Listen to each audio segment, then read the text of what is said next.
This is the China Hollywood Greenlight Podcast, episode number 23. And rolling sound. Quiet. Here we go. Ready. Speed. 120, take 7. And action. This is Karen McCann, the host of the China Hollywood Greenlight Podcast, a podcast about creating and distributing content for both Hollywood and China. If you like the show, please go to iTunes, subscribe, and leave a rating so other people can find this podcast. The more we work together, the more opportunities will be out there for everyone. Any links mentioned in the podcast can be found in the show notes. Just go to my website, chinahollywoodgreenlight.com/podcast, and look for this episode, which is number 23. Before I introduce today's guest, I'd like to start out with a motivational quote to encourage our listeners to continue on their path to achieving their own green light. And today's quote is from Christopher Paolini. He said, "Live in the present, remember the past, and fear not the future. For it doesn't exist and never shall. There is only now." A quick update on what I'm working on. 3 things. First, 1, the AFM. I attended the American film market and had some great meetings. Now I'm following up, sending out my material to various production companies and sales agents. Number 2, sales agents and distributors. When I pitched my, quote, action films or smart women projects that can also get distribution in China, a few sales agents and distributors were very keen. So keen that they said they could give me a letter of intent to show Chinese financiers, which might help me get financing. Now, an LOI is no guarantee, but the fact that they're willing to put something in writing to push my projects ahead is a good sign. And number 3, the China List. I am working on my membership website, the China List. Now, this is a website that will build a bridge between Hollywood and China to foster collaboration in film, TV, and internet content. In the first stage, this site will connect screenwriters with producers and agents. And for a limited time, I'm offering free membership to screenwriters. Producers and talent agents can enjoy free membership. Just go to my website, the China Hollywood Greenlight, to sign up. Today's guest is Sally Yeh, a producer based in China. Here is the interview. Today's guest is Sally Yeh. Sally Yeh serves as a bridge between America and Asia in story development and film producing. Born in Korea, raised in Taiwan, Japan, and the U.S., with a Bachelor's of Science degree at UC Berkeley and a Master's of Fine Arts degree from the American Film Institute, Ms. Yeh understands the language, nuance, and cultural differences between the East and the West. Ms. Yeh's vast array of experience includes actor, author, radio and TV host, program director, producer in radio, television, and film, concert and events promoter, MTV Asia's Most Wanted VJ, and talent and artist relations manager. She began in film as producer's assistant on IMAX's narrative film, The Lady and the Panda, and line produced Bollywood's first feature film in China, Chandi Chowk to China, distributed by Warner Brothers worldwide. Currently, Ms. Yeh is developing and producing theatrical feature films, including a sci-fi action feature film for Hashan and Spring Era Culture with producer-director Rennie Harlan, and a comedy with action director and producer Chris Yen for their company, Girl Power Media. She also dedicates her time to promoting film education in China.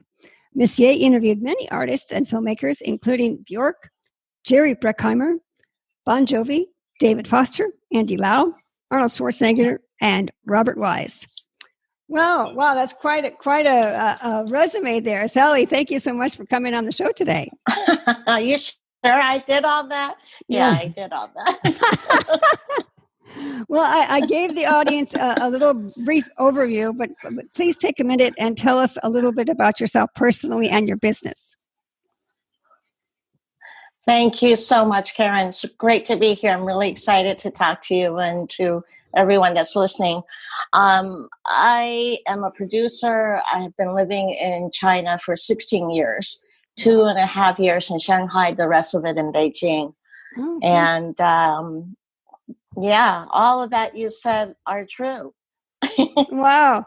Well, a lot of my guests are Westerners, and I usually say, why do you want to enter the China market? But for you, I'm going to flip it. Why do you want to, in your bio, you mentioned, kind of the bridge between America and China. Why do you want to enter or work with the American market? Well, I'm Chinese. I'm an American. So I'm happy to enter either market, to be honest. But it really happened in the way that I've entered the India market once upon a time. So it's always about storytelling, what is the best story that we can tell to the world. So it's really not particularly about any market. I met my husband in Shanghai on my first job here in China, and that's what brought me to China. I felt when I was in film school that I would be headed this way, and a psychic once told me that I would. So I'm still here. Now, just so we're clear, you have a Chinese passport? He's Singaporean. Oh, okay, Singaporean. But you were born in Korea, but you close live in enough. China. Yeah, close. Yeah, very good. Yeah. And your English is absolutely fluent. It's perfect. Wow. And so now I know you do several kinds of jobs, but let's talk about a typical day. Now I know no 2 days are the same, but to better understand your work, can you discuss 2 or 3 main tasks you do on a quote typical day? Eat, sleep, and go to the bathroom? Yeah. Well, we all can relate. Yeah. You're a producer, actor, author, radio and TV host. Now, you also, you obviously produce theatrical feature films. Tell us a little bit, like, on those days, what are a couple typical things you do? I read scripts. I go to meetings. I meet with other filmmakers, and things spark from that and from meeting others, and then we look for people to collaborate so we could get something going. Wow. Okay. And now you obviously you're working with an A-list director, Rennie Harlan. That's amazing. He's terrific.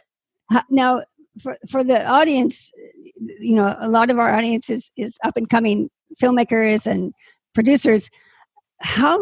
One question we get asked is, how do you find your business partners? And then the follow-up is, how do you suggest our listeners find perhaps a producer in China or a Chinese producer? I think life is a lot of happenstance, and then, we're at the right place at the right time, then we roll with it. So one of the things that we always say is to, take opportunities as they come. Particularly for filmmaking, people need to collaborate. It's not a one person show. So you go to mixers, screenings, functions, you in China, you join WeChat groups, and you'll attract like-minded people. And listen to Karen. Yeah. She's got all these people talking to her. Thank you very much for that. Thank you. Is there well, let's talk about a past project. Was there an obstacle perhaps you encountered on a past project? And the follow-up is, how did you overcome it and what did you learn? I think a producer's job is always to solve problems, and there are sometimes obstacles. Well, there's always obstacles, but there's sometimes obstacles we can't really fix. Being here in China, scripts get changed. There are censorship issues, and not everything is fixed by talking to people. You just have to make amends. And a lot of that comes with patience and understanding. Plan as much as possible, but be flexible, because it's rarely ever going to happen as predicted. When you say, scripts get changed, and obviously there's the censorship issues, but scripts get changed, and that happens everywhere. But is it, when you say that, do you mean like, you have to change locations, or perhaps you have to cut some scenes, or what are some changes that you might have to expect? Well, for being in China means that you have your script uh, turned in and approved prior to the shoot. And then they will, if the film is to be distributed in China, they'll look at the film. So at both of those times, there could be anything that the government might say that they don't like, and then you have to make changes there. So those are things we just absolutely have no way of predicting. Exactly. All the other stuff can be done. Everything Okay. else, like, you need to cut back because of the weather, or to change an actor, those are all done everywhere else in the world. But particularly for China, there are these kinds of things that are completely unexpected or unpredictable. Okay. Well, you mentioned a few obstacles that are unpredictable or unexpected. That sort of leads to my next question about perhaps a problem. If you could magically solve two current problems, what would they be?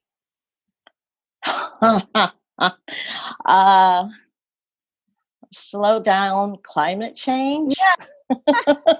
That would be nice.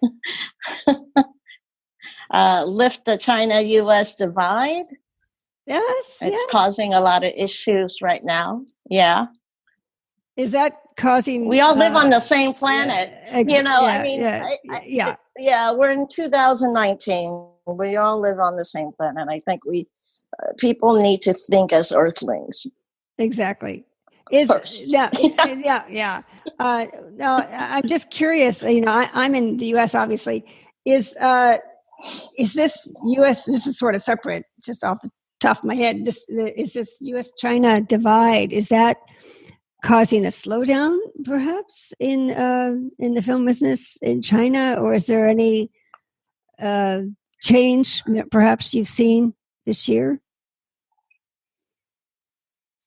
Oh, yeah, there's a lot of things that's always kind of things that we don't know that happens. And for people who live locally, we tend to get used to it after a while. It's like, okay, there's a shift in the way that the politics are working, and therefore it's affecting other areas in business. Right. So definitely it has affected, co-productions. We have no idea as to how that would get better. Right. Korea has been banned previously, and it's slightly lifted, but the thing is, it's never that clear. It's quite gray. So it helps to be on the ground and to know what's going to happen, but it currently is not looking too good. Okay. Well, we can always hope for a better future. Speaking of future, oh yes, what sort of future projects are you looking for? And film or TV genre, and and then the follow-up question is, what do you think the Chinese studios are looking for? Well, I'm looking for meaningful, universal projects that address, human emotions. But particularly, as I was saying, climate change is because I think it is something that's very urgent. People think that it's a belief, and I think it's the truth. So I would really love to collaborate with others who feel that is also the truth, and get content makers to come to me with ideas and thoughts, and then to get it financed and get it out to distribution for wider platforms like Netflix or the Youku or what have you. I think currently we have some really great documentaries, and I'm not a documentarian, but I think the subject is really important right now, and it's quite urgent. Well, that's a good call to action. Yes. Now the second half. Yeah. What do you think China is looking for? I want to think what China is looking for. I can't speak for the country, but I think it's looking for, particularly Chinese cultural films that indicate and identify China. I think what would be really great would be, biopics about Chinese people. Okay. And there are lots and lots of people here. So there's definitely heroes and interesting people with interesting lives. And I think those types of stories can be very universal and telling for the rest of the world. Okay. Well, that's a good tip because, we have a lot of writers that listen to this. So, okay, biopics about Chinese heroes. And would that be more marketable if it's modern times, or do you think it could be any point in history? I think it could be any point in history, but there are certain sensitivities when it comes to, the times of war. Of course. So in history, there's a lot of that, right? Right. But if we're looking at maybe more in the recent past, say the 80s and 90s, there's a lot of material there. Oh, good. That's a good tip. Now, this is sort of an esoteric question. If you could do your career over again, what would you do differently?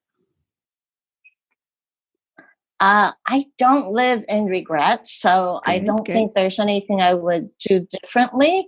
But back to the other question you had, if there's something I could change again, I will. I think there's ageism right now. That's also a major issue, and yes. I'm not who, so I just think like I have the energy and I have the passion. But there are people who are saying, "Oh, you're older than we thought you are," because I guess I don't look that old. So that's something that I would like to contest on. Yes. Well, good. That is an excellent point. And from what I've read, it's a problem everywhere. Hollywood, everywhere. But I hear it's very predominant. Well, Hollywood's really different, actually, because we have, I went to AFI and we have some amazing instructors over there, and many of them are living legends. And I think what people have to understand is it's a people business. It's all about collaboration. So when people have history together, it makes a huge difference in the way they collaborate. And that comes with age. Exactly. Well, so when you mentioned the problems, the first one, just to backtrack a little bit, one is the climate change, and obviously you had a call to action on that. Perhaps finding writers that have scripts that deal with that subject. And then the second problem that you mentioned, or challenge, I should say, is ageism, and that's ageism in any industry, but especially the film industry. Yep. Exactly. Okay. Now, so I'm glad you said that, when I said, would you want to do anything different on your career? You said you'd have no regrets. So you probably would not make any changes. Is that correct? That's right. Okay. Excellent. I do look back and I go, oh, I missed that opportunity. And they offered me a certain job, but I don't really regret it. Because who knows what that would have been, Exactly. Now, looking forward, what are you trying to accomplish? Maybe not this year, but let's say next year. What would you like to accomplish next year? Well, I am actually about to take a course on UN climate change, teaching that to schools. So, yeah, and so I would like to marry that with content creation. Wow. So would it be just teaching the subject, but actually turning that into a sort of a content and be able to distribute that? That would be a major goal for me. Oh, well, that is a noble cause, and I applaud you for that. Now, thank you. Yeah, you're welcome. Now, let me ask you: now you're a producer and you're working with this Rennie Harlan and these big names. What skills or talents are essential to being effective in your job? Wow. Be a problem solver, be awake, aware, effective, and love people, all kinds of people, because it's a people business. Exactly. I can't say anything in particular because it's like, what, I think everyone's journey is their individual journey, and being a filmmaker has artistic and business challenges. So it's a culmination of all of these things. Is in China, is it if people want to become producers, do they usually start out as production assistants, or is there another route? It's the same anywhere in the world. Some people start as PAs or execs, or they go to film school, and some, are heirs to a financier. That's always nice. That's the fast track. Yeah. Be born to the right person. Yeah. and if you weren't, you start out as a production assistant like the rest of us. Good. Okay. Now, this next question is a little bit of a trick question. What question did I not ask you that I should? Where to go for film school? Okay. Well, would you like to answer that? Well, I think you had a previous. You might be biased. Previous guest. Yeah, you had a previous guest who mentioned a different school, so I have to mention mine, which is the American Film Institute. Of course. And I have to toot its horn, because this year for the Student Academy Awards, all 3 winners came from AFI. Wow. Well, yeah. I'll tell you a little secret. I actually, and this is the thing. What? Go ahead. Oh, I was going to say, when I was in college, I actually interned at AFI. It was great. I loved it. It's just a historic. Oh, really? Yeah, I did. I was an intern there, and we did some great publicity events, and it was just a dream to walk on that campus. But anyway, that's off topic. But I thought I'd share. Oh, yeah. I'm going to say, well, about how many years ago when I went to AFI, and it was the first day in class for the producing fellows, everyone was asked, what do you aspire to do? And I said, I aspire to find future creatives and no one that's like Ang Lee, but future Ang Lees. And everyone looked at me like, I don't know what you're talking about. And now everybody does. Now I think there's at least 20% of the student body at AFI are from China. Wow, that's amazing. That's great. Yeah. Wow. Yeah, that I'm very impressed with that. Now, this is for our listeners out there who are, like I said, up and coming. What advice can you give those aspiring to tap into the Chinese market? Wow, I think that would be, go local for wherever you go. So not just for the Chinese market, but to learn its language, learn Chinese, speak Chinese, move to China and hang out with the Chinese. I think wherever we go, we should immerse ourselves in that environment and learn how it works, so that then we could meld and grow with its people and learn how to work with them, and therefore we can. Now, are there? I've heard of some American filmmakers who might just go off. I mean, they just want to have this Chinese experience. Now, it could take you many years to learn Chinese, but I've heard of some filmmakers that just go across to China and just basically are a gun for hire. Like, hire me, I'll work on your project or work on your film, and I can share my knowledge. In that case, would there be people because there may be people out there that don't have 5 years or whatever Yeah. to learn the language. Would that be like if an American producer said, I'm going to get some Chinese experience, I don't speak the language, but I'm going to go over there and see if I could volunteer or who knows what, get a job or something. Would there be a chance for them to work on a production if they didn't speak Chinese? It's possible. I mean, there are more and more Chinese who speak English. And if you go to first-tier cities like Shanghai and Beijing, you'll find those people and you'll find expats. So Shanghai is more international, if you will. And there's a lot more people making shorts and commercials. So in that arena, maybe the way of entry. Okay.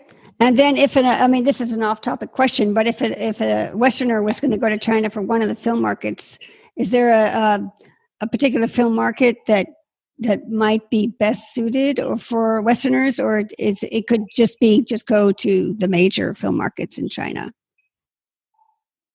Oh yeah, the Beijing International Film Festival, the First Film Festival, and the Shanghai International Film Festival. They're all really good. Hong Kong Film Market, Hong Kong International Film Festival. Okay, perfect. Okay, now in conclusion, would you like to share any social media details or website links so our audience can keep track of your work? People can find me on LinkedIn, Sally Yeh, and if anyone are on WeChat, that's what we use for everything. Yeah, buying food. People in production use WeChat as a form of communication, even, and it's free phone calls, what have you. So my WeChat ID is Time Love Entity, one word, and yeah. Do people actually even send scripts via WeChat? I mean, it must be wow! It must be hard to read. No, that would be too long. But yeah, I think so. I have received scripts on WeChat.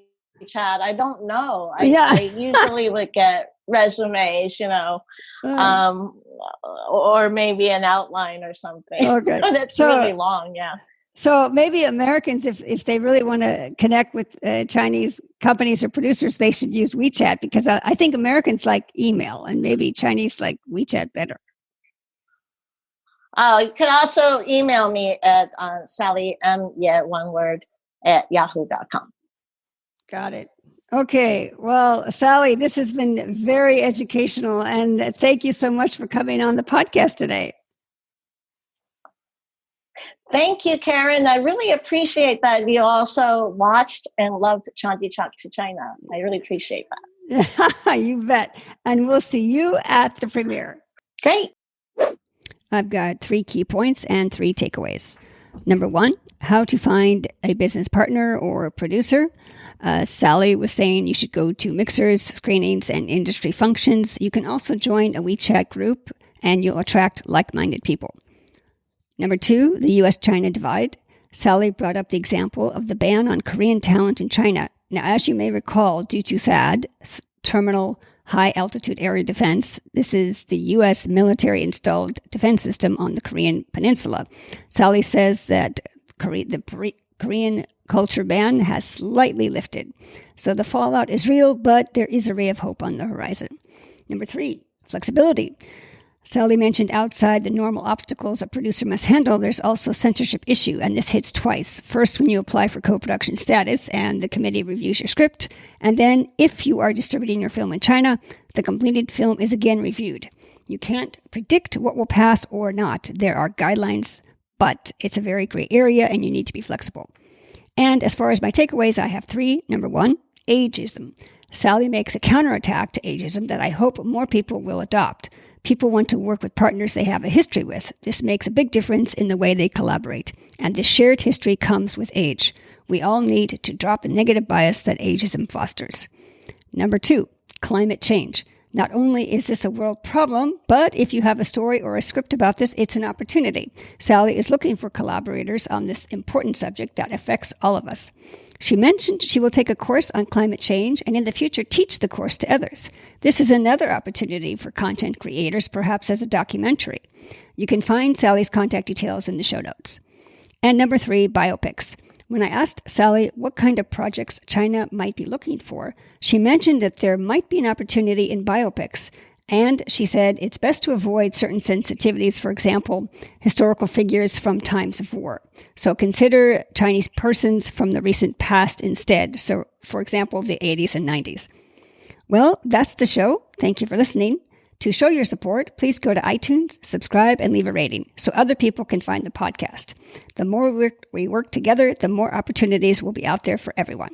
And screenwriters, producers, and talent agents, you can go to the China Hollywood Greenlight website to sign up for the membership of my upcoming screenplay database, the China List. This is a database that will connect Hollywood and China. And I'll see you at the premiere. See you soon. 一会儿见.